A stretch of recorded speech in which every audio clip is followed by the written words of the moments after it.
Hey there, I'm Pete Townsend, and this is Money Never Sleeps. We look inside the minds of entrepreneurs and at the crossover of startups, enterprise, finance, technology, and life as we know it. Before we get started this week, just a quick heads up that if you're building in Web3, the next class of the Techstars Web3 Accelerator takes place in spring 2024, and applications are open now. As Web3 is global and borderless, so is Techstars Web3. Although most of the accelerator content is delivered virtually, the class does meet up in person for a week at a time at the beginning, middle, and end of the program in different cities around the world. Jump on over to techstars.com/accelerators/web3 to apply. Joining me on the show this week is Sean Lee. Hello, my name is Sean Lee. I'm the Senior Advisor at the Crypto Council for Innovation, which is a global alliance of crypto industry leaders that are advocating for responsible and healthy regulations in the digital asset industry.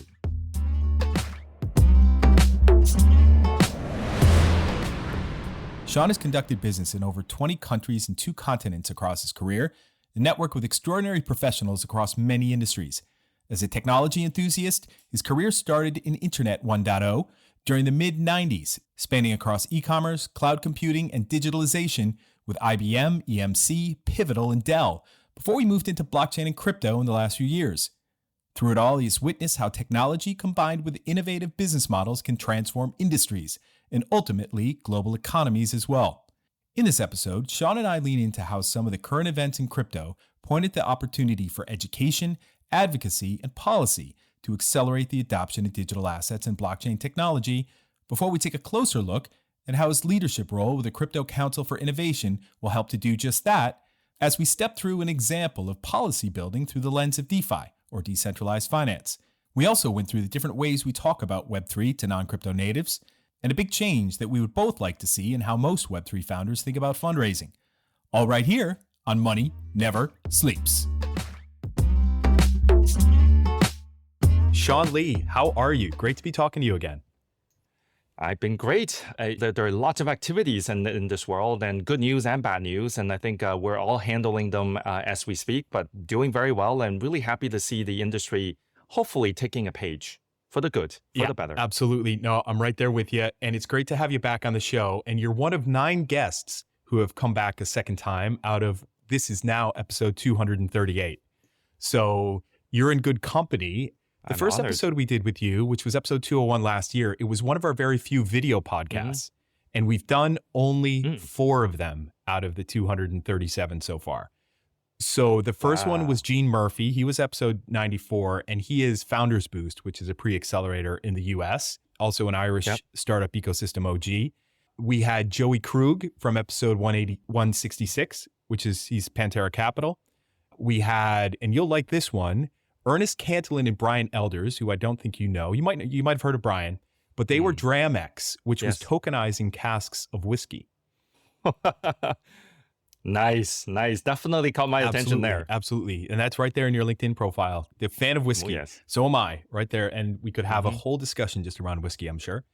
And then your episode 201, which we did on video. So it's great to have you back. And before we get started, can you just give our listeners a refresher on Sean Lee, on your background and where you're coming from before we dig in?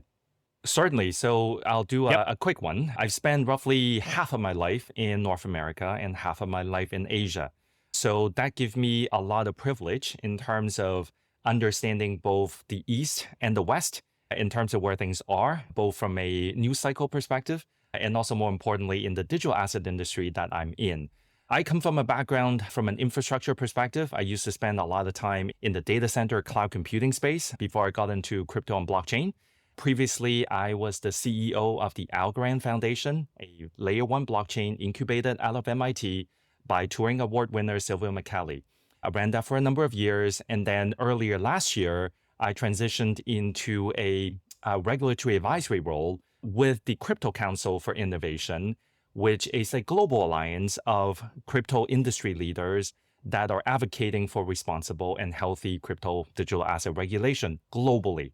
We'll talk about a little bit more about some of the latest conversations that we've been having with policymakers around the world, especially in light of where things are happening in different parts of the world, both from a progressive perspective and also from a worrisome perspective. And we'll talk about that in a bit. Wonderful. No, thanks for that refresher.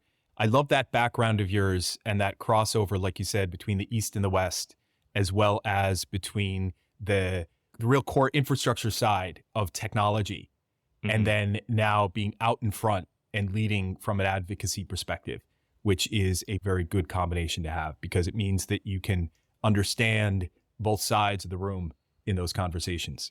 I think as this industry continue to mature, education is very important. But I think the industry likes to think the education needs to go towards the regulatory side. I would argue to defer, right? Education needs It to happen does. on both sides, right? Right? We need to understand the heads of the regulator in terms of what they're thinking from a consumer protection perspective. But at the same time, I think the developers also need to be able to share innovations that can potentially mitigate much of the risk that the regulators are worried about as well. So the education goes on both sides. I'm in a very fortunate position to be working with ex-regulators, ex-policymakers, but also very large industry players so that we can really hopefully move this industry forward. Now that many of the debacles are seemingly behind us, this goes. Seemingly behind us. And obviously, we had our big development last week with the Sam Mhm. Bankman-Fried trial and him being convicted on all counts. And we'll see if that ends up in him serving consecutive terms. So we'll see what happens there. But I thought it was really interesting just when Damian Williams, who is the U.S. attorney and prosecutor, in his Mhm. post-conviction speech, two things stood out to me. And I'll quote this, what Damian Williams said. He said, while the cryptocurrency industry might be new and players like Sam Bankman-Fried might be new, this kind of corruption is as old as time.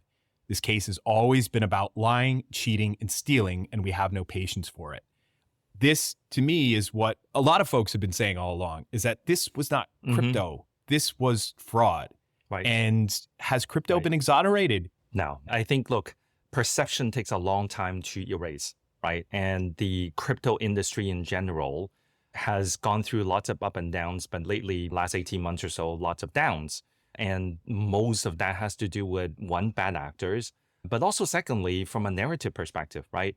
And these things are very difficult to erase. You will need a lot more goodwill coming from across the world and with different industry players to be able to really turn that around. It is not impossible. It It will will. take time, right? It will take time. So I wouldn't say crypto has been exonerated. I think the only way I would put it is it's a sigh of relief that this clown show is finally over. It doesn't matter whether he serves it consecutively or in parallel, whatever it is. He's going away for a very long time. Now, what does that serve? That serves as hopefully as a very significant deterrent from any additional bad actors who knows they're doing bad things and continue to do so, thinking and hoping that they can escape the law. There is nowhere to Yeah. hide, right? You're damaging the industry. And if you're continuing to do that, the same thing is going to happen to you, right? So I'm hoping this serves as an alarm, a significant deterrent for the entire industry that we need to push this forward and in the only direction that it should be going, which is in a positive and innovative Absolutely. way. Absolutely. The second thing that jumped out at me is that, as you said, it's a warning to every fraudster out there. And that if they think Mm, their crimes are too complex for us to catch, that they are too powerful to prosecute, or that they are clever enough to talk their way out of it if caught, those folks should think again and cut it out. And the cut it out mhm, is what stood out to me. And when I saw him say this, mm. that's what I say to my kids. So was that a little bit of a sub context there of, hey, kids, stop messing about? When some of the original details came to light on what FTX was doing or was not doing, I'm like, Mhm, oh my God, they're just not running a professional organization. This is just a bunch of kids running around. And there was a movie that mhm. I was referring to at the time, which was Lord of the Flies, a very good book. Right. The movie Yeah. was interesting. And that at the end of the movie, and I'm Mhm, going to ruin this for anybody who's not seen it, all these kids are running around like wildlings. And probably mhm, one of them was or trying to kill each other. And a U.S. Marine comes up on the beach after these kids had washed up on this island and been there for 6 months or whatever it was, or a year. And he's like, what are you kids doing? And that to me was similar that, listen, if you're not running your business in a proper professional way, I don't care what you are, whether you're a yeah. cloud provider, whether you are a crypto services provider, whether you're making sandwiches, you just have to run your business the right way and do it with some people who have been there before and they know how to run businesses from a CFO perspective, from a compliance perspective, from a legal perspective, from an Yeah. operational perspective, and checks and balances and controls and all Yeah. that type of stuff. So I liked that cut it out and that, listen, yes, we need to take a step forward as an industry, and that quite a number of folks have. And I'd say the great majority have. It's that we still got some kids out there that are messing around. I think my message, and I've been saying this quite a bit recently, is that the education and awareness level of regulators in most major jurisdictions have accelerated so much that you can't really hide or try to pull a quick one anymore. That is not going to be the case, right? In some cases, some of them probably know even more than your average new founders in the space, right? So, and they are much more aware of what each other are doing in different jurisdictions. Like there was this thinking that people can potentially arbitrage in terms of regulation. I don't think that's happening anytime soon, honestly, right? Almost all of the major jurisdictions are talking to each other, they're collaborating, and they're coming up with common frameworks. Now, I think that's very healthy. Obviously, part of our job is to make sure that these frameworks are workable, not only from a regulator perspective, but also from an industry side as well. But the notion of, well, I think they're going to be slower and there's going to be more leeway on this side, I think that gap is going to continue to shrink. And we've seen it over and over again in every technological innovation or a cycle that we've gone through. We are now entering a phase of maturity. And when that happens, folks are going to work together, companies are going to work together, jurisdictions and regulators are going to work together, and that pushes the industry forward. So don't think, and I still hear this, right? Oh, regulators don't know what they're talking about. Oh, listen to X, Y, and Z, and oh, they don't even know what a private key is. Well, maybe some of them still are learning. And look, they're politicians, right? And many of them may be coming from a law background or whatever it is, but they are learning faster than you think. And we need to help them. And they need to help us. Absolutely. And it's nice to see some of the things that have happened recently. For example, a crypto services provider selected Ireland as their MiCA hubs, the new market and crypto assets regulation coming out of the European Union. And that the reasons, that publicly shared reasons are, listen, this is a robust regulator in Ireland. It's a mature regulator. So it does make a difference, and it is quite helpful to see these, that, like you said, they're not selecting the less mature jurisdictions, and that the regulatory arbitrage, that whole context is flittering away a bit, and that you've got to do this in a grown-up way. And Ireland has always been known as a technical innovator, right? Where a lot of the larger, very well-known Web 1 and Web 2 technology companies that have been stationed at least the international arm have been stationed in Ireland. But that also means, though, that there is a certain level of understanding and appreciation in terms of what technology can bring. And fundamentally, when we talk about digital assets and crypto and blockchain, it is a mashed up between tech and finance, right? And you really need to have that level of understanding to even know where to go and where it would make sense from a policy perspective. So I applaud the Ireland governments in doing that. And I would say there are several jurisdictions now that are really pulling their weight and moving in that direction. And maybe we can talk about that later as well. But it's really good to see, right? It's not all negative news, all regulate through enforcement type of verbiage that we continue to see. It is actually trying to make a difference, and it's good, right? And you're not going to get there on the first try, and we do need to try, both as an industry and as a regulatory body. Moving forward from here, right? And I wanted to dig into that a bit, is that you and I talked a year ago about making Web3 universally accessible. And with everything that has been going on, and we can put this SBF behind us, we have some work to do. And that it's perhaps even with just changing mindsets through education, through advocacy.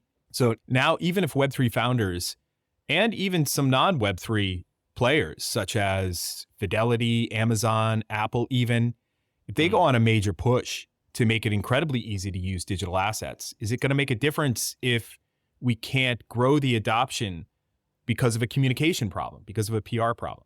It'll absolutely make a difference. Think about it, right? We call 20 years ago, we went through the dot-com bubble, we went through the dot-com bust, and there were lots of companies that we've never heard of before and have never heard of it since then, right? So it's the same kind of cycle that makes sense, right? You have the trial and error. But what made it real into the internet and the web that we know today are those larger businesses that come into the space and taking a lot of the new innovation, fusing that with their existing business and creating something entirely digital, right? So we've seen that. Now, obviously, you do have the technology or digital native companies like the Amazons or Googles of the world, right? And they become now the behemoth, right, of the entire industry. But you also have a lot of traditional companies that basically work on that together. So the examples that you just gave, especially in financial services, the Fidelities, the Nomuras, and even HSBC now, right? A very conservative bank just announced a few days ago that they're now in the digital asset space and going to be offering digital asset custody business. That shows you that this is a wave that is not going away. Now, I'll tell you though, what's going away is everyone thinking that crypto is just about trading. So you create some token and you're going to go trade it and you're going to go speculate it, pump and dump, and then you're going to make a quick buck. I think that mentality, given the fact that we've been in a bear market, but also the fact that we've had all these blow-ups because of all of these crazy token projects that really brought no realistic economic value, right, to everything that we do as a society, those are slowly going away. And in some cases, many of them have completely gone away. That gives you a lot more room to have real activities and real use cases that can come on. And look, we've been, last few weeks, we went through the Hong Kong FinTech Festival here and many events. And on many of the panels, like one of the key topics is crypto ever going to achieve mass adoption? And I thought hard about that notion of mass adoption. And I wonder if that's actually putting it in the wrong place, right? Mass adoption means you're going to use it to do something that you already do today, but it maybe because it's better, so you use it. I am not sure if it's going to really replace anything, right? Money is still going to exist, right? Processes are going to exist. Financial services are going to exist. Creativity, right? From that perspective, is still going to exist. We may have digital form on top of that, and we may use things like tokenization and blockchain and transparency and privacy preserving technologies to make it better, but it doesn't replace everything. So I like to think that the mass adoption is already here, except it's very not visible. And I would argue maybe we don't want it to be very visible. Like, think about it, right? I think you and I talked about this before. Like, if we wanted to use digital currency and everyone's have to manage private keys and think about all of these crazy things that really hardcore cryptographers understand, then this will never be there. What if we're able to hide it behind the scenes, still have the security, right? And the transparency and all of the benefits that the technology brings, but we don't even feel it. We just know that it's there. That's when we get mass adoption. So I don't think it's everyone's going to be using X, Y, and Z, NFTs and this and that. I don't think it's going to be that. Like, in time, I don't even think we're going to know it as NFT. It's just going to be a digital coupon, digital collectible, digital whatever it is, digital right. And we're going to use normal terms that we've always been very used to instead of all these very techno-driven terms, because it's already embedded. You're reminding me of something that happened yesterday while I was driving one of my kids to school. 11 years old, I was explaining to him the Walkman, the Sony Walkman, going back to the 1980s and the types of headphones and the cassette tapes and all of that. And I had to say, listen, we couldn't just use our smartphone to turn on Spotify or Apple Music or whatever. And I didn't even say streaming, right? Because I'm not referring to the technology, but music is music. Music still exists. It's just we're consuming it in a different form. And money still exists. And I was having a chat yesterday with Mai Santa Maria, who I think you might have met in Hong Kong. I met her in Tokyo, actually, at the OECD consortium. Yes, she and I were talking about central bank digital currencies. We're talking about stable coins. We're talking about, will the central banks issue them? We're talking about, will the commercial banks under license issue central bank digital currency? Who will service that? What is the point? What is the intersection? And it's that, and we're having that conversation very much along the lines of what you're saying, Sean, is that the technology is just going to slink off to the background, and that people are still going to be spending money. People are going to be consuming digital things, and that they won't really care or understand what technology is being used in the background. So I think we're very much on the same point on that. I think the one key thing about where crypto and blockchain and all of these new innovation will bring is that the border continues to be blurred. Now, that doesn't mean the borders go away, right? We like to say it's borderless because the technology is a global network, public, and all of that. But we still live in borders, right? We are human beings. We live in borders. So just because the borders are blurred doesn't mean the border goes away. And it's blurred only because the technology make it that much more efficient, that much more frictionless, right? In order to transact. But we still need to play by the rules. The rules don't go away just because the technology seem to be able to do it much better and much more efficient. So I think that's the mentality that we need to get to now, is how do we use all of this? And we've tried it, right, in a completely native way, in a little circle, and it's gone a lot of innovation, but it's also gone a lot of not so innovative things that were very geared towards benefiting a few, but not the masses, right? So that has already happened. Those experimentation has already happened. Now we got to bring it back and figure out how do we actually make this truly borderless, but in a sense where it still respects the border nature of human society. And you and I, Sean, we could sit here and we can be agreeing vehemently on this and the direction we need to go. But we are in the minority, you and I, and others that share the similar mindset in terms of the 8 billion people on the planet. And we've got a ways to go. And I have to keep reminding our founders that are part of the Techstars Web3 Accelerator program. And thank you again for being such a wonderful mentor to our founder, Sean.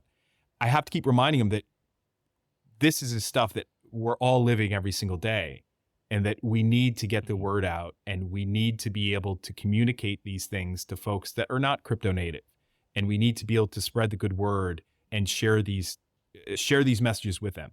And with the Crypto Council for Innovation, I'm expecting that is going to help play a big role in this mission and vision.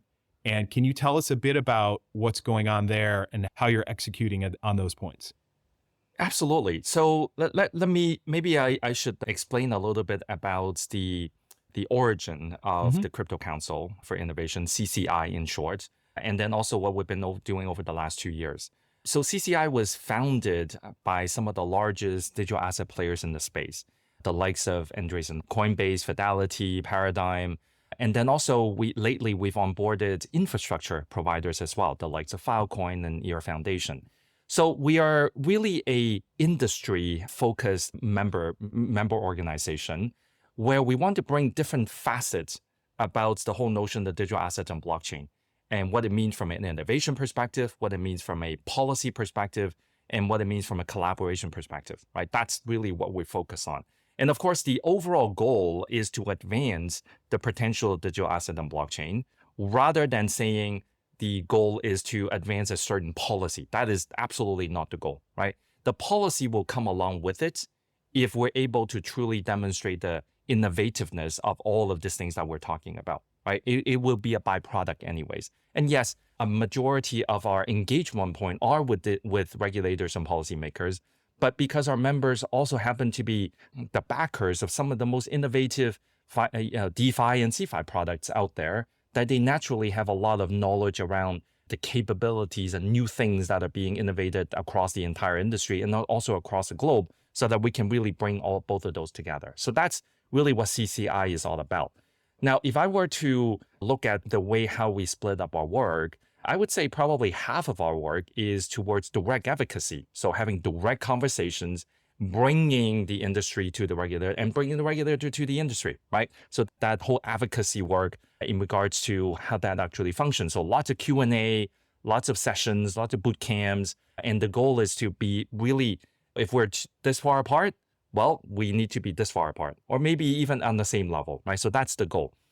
The other side, though, is we need to look a little bit further ahead of us. So for example, with all of the things that were happening in 2022, with the likes of Celsius and FTX and all of these massive incidents that really affected the whole industry and overall economies around the world, we need to get ahead of it. Now, what I would say is most jurisdictions and most regulators are pretty well there in terms of CFI, centralized finance regulation, right? Because at the end of the day, it actually looks very similar to what we have today, right?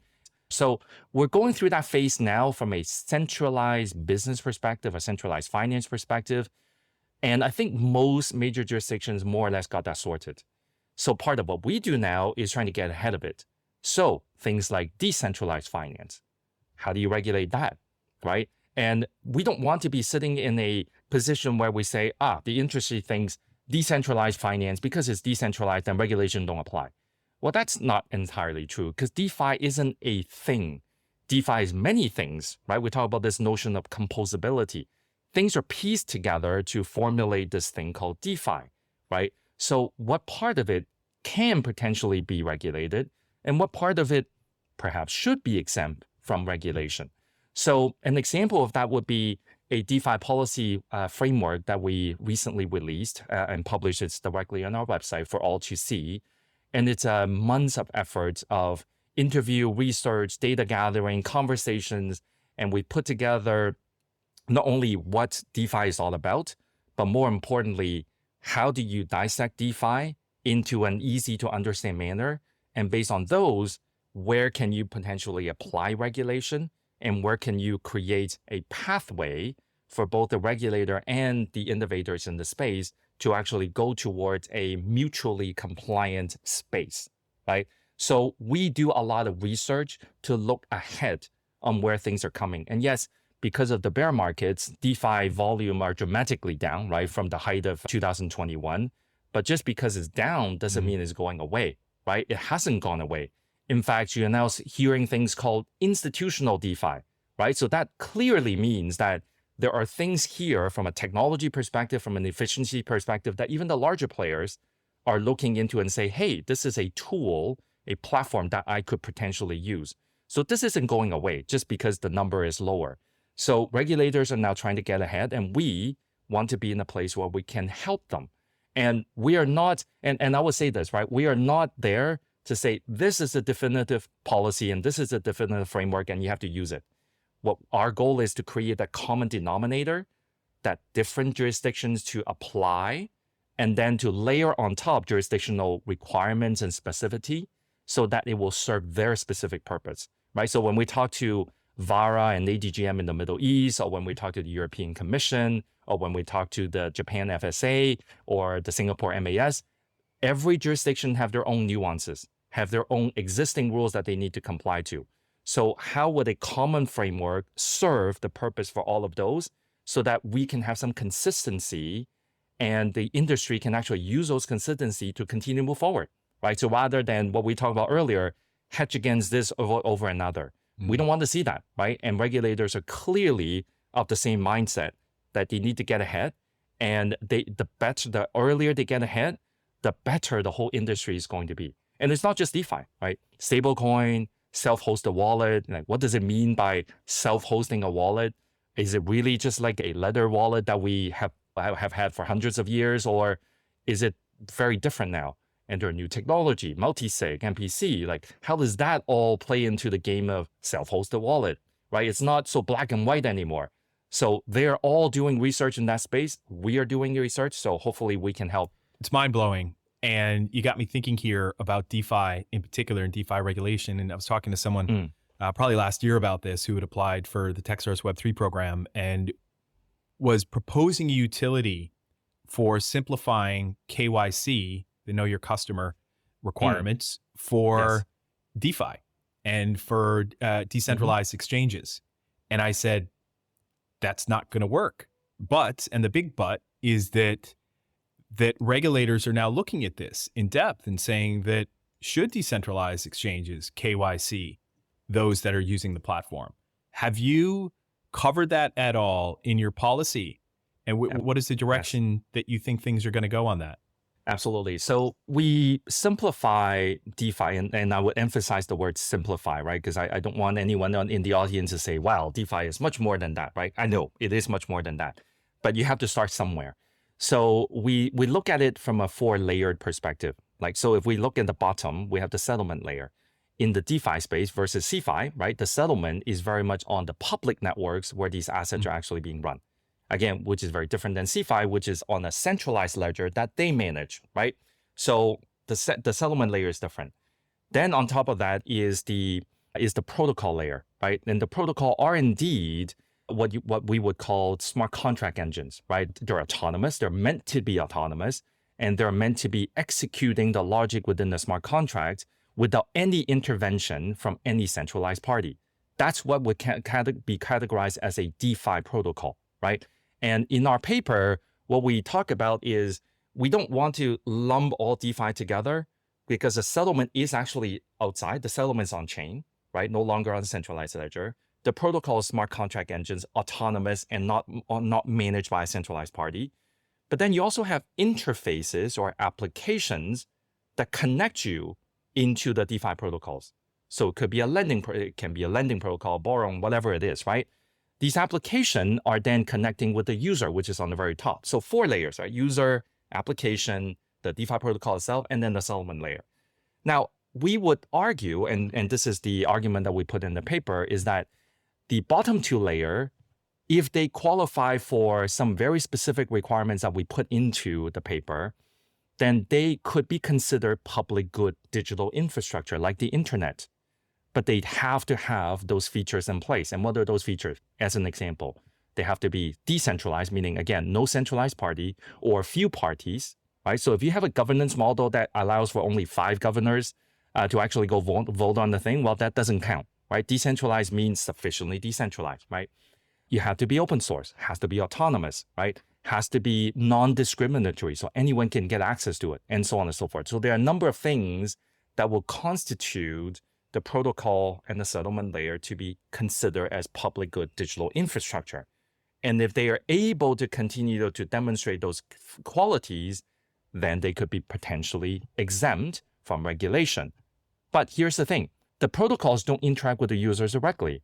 The users have to go through something, whether it's code or an interface like a mobile application or a browser interface. They have to go through something. And when they go through something, and that application typically is then managed by a centralized party, that's someone has to develop it, right? And as much as the assets may not be held by them, they are still facilitating the transaction between the user's own assets and the protocols that they're going to connect into. They will have obligation. Now, would that obligation to be exactly the same as what we will then apply for a CeFi, like a centralized exchange? No, because they don't hold asset, they don't custody your assets. So some part of it is going to be quite different. But do they have disclosure requirements telling you, giving you the connotation and the details around the underlying protocol that they're connecting you to? Do they have obligation to disclose the various different tokens that are in a particular pool that you're accessing and where those tokens are coming from? And whether those pools and the tokens and the underlying technology that represent those tokens have gone through rigorous security audits, right? These are fundamental things that are the responsibility of a business that is servicing their customers, whether they hold their assets or not. So we go into a lot of details to go through DeFi into multiple different layers, and there are nuances in each one of them, but there are implications in terms of where regulation can apply and where regulation can potentially be exempt, again, given some of those requirements that must be in place in order for it to be done so. Now, the reason we do that, though, is then say, okay, once you have these distinctions, then you can start to go into the recommendation aspect, which is, well, no protocol is ever going to be decentralized on day one. We know that, right? When you develop something, the network effect is not really there yet. You will have fewer players that are more or less controlling the network in the beginning phases. And if they do the right thing and the tokenomics is done in the right way, then decentralization spectrum will be spread out and thereby sufficiently decentralized. But you don't get there in day one. So you can't be so black and white in terms of regulation, right? So can we design something like a safe harbor environment or a sandbox environment, depending on the jurisdiction that you're in? And you can guide them in terms of where that is by some sort of certification, right? And the certification could come from a centralized party like the regulator, or it could be an industry-driven self-regulation environment, right? So we give a lot of nuances and optionality towards where the layers can be and what are the policies and the thought process behind them, and then what are the recommendation and outcomes that can be there. And there's no better person to do this than you, Sean, because of your depth of understanding of all this, both from the technology perspective and the business perspective and the regulatory perspective as well. And that as you're talking, you should see the shapes forming in my head, okay? And that with my history in traditional finance and running operations and compliance and regulation, and I'm seeing the layers is a great way to talk about it, in that when you think about the very base layer and you think about sound technology and you think about robustness of security around, that's a different type of assurance, a different type of a set of assurances that you're seeking to get comfortable with. And that is something that is more inclined to what we would call a SOC 2 type certification, right? Or there is an ISO certification, I forget, that where you're looking to make sure that the development practices and the controls and the security are sound, and not necessarily how they're treating individuals and how they're onboarding people, because that's not the responsibility of that layer. The responsibility of that layer goes higher. And like you said, the first transaction that I did on Uniswap was through a MetaMask wallet using a Zappify utility that is part of that wallet. And so that gets you then thinking about who has that relationship with the individual and who has the control there. And again, even in that case, that is a piece of technology. That is utility. That was a digital wallet that I was using, and where I was making my own decisions based upon what those utilities could enable me to get access to. So this is a big can of worms. Well, it's a big can of worms if we don't demystify it. No, I'm saying it's a big can of worms that you and I could get into here, because there's so many other strands to pull on. Oh yes. But one of the things that I wanted to get into just was definitions, and we were talking about making this accessible to people and so that they can understand what we're talking about here. And that when we look at Web3, the definition that I had been using for some time was the Chris Dixon from Andreessen Horowitz Crypto, or A16Z Crypto, and Packy McCormick, who's one of the advisors. He's also a great writer and podcaster. And the definition was, or still is, that Web3 is a builder and user owned internet orchestrated by tokens. And I had been referring to that when I tried to use that to explain to a bunch of non-crypto natives. I was going to explain that sentence in 3 or 4 or 5 different ways, and it just wasn't working. And what tends to work now, but still, I'm still just road testing this, is Sam Williams' definition, who is the founder of Arweave, which is that Web3 is a protocolization of web services. And to go a bit deeper, it's where it is trustless, permissionless, composable, and financialized. And I won't get into each one of those 4 things. But when I talk about the protocolization of web services, that tends to remove the dependence on a token, and and tends to remove some of the mysticism around tokens and what their role is in this whole thing. Is there a way that you like to describe Web3 that you think resonates when you're talking to people who may not be part of this world on a day-to-day basis? Maybe I'll do it this way. I think the Web3 to me is the transferability and the privacy of digital ownership over public networks.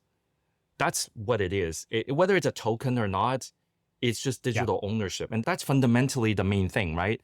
Web 2, the ownership isn't exactly in your hands, your users, right? In Web 3, you should be able to own it. And it's not just crypto assets.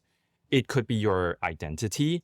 It could be your academic records. It could be anything that are recorded on a blockchain, right? So public networks.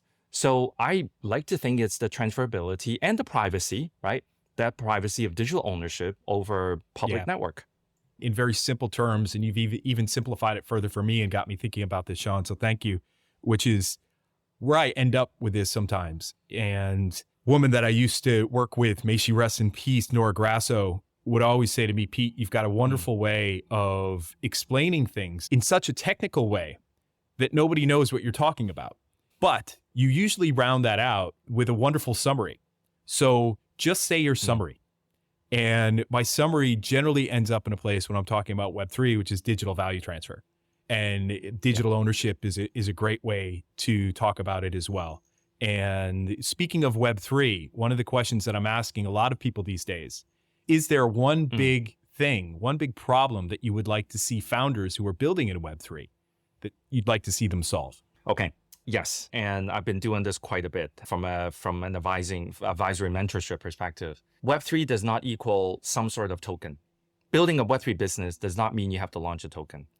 I don't know why there's this misconception that, oh, there has to be a token because the token is going to drive a community ownership mentality and this and that.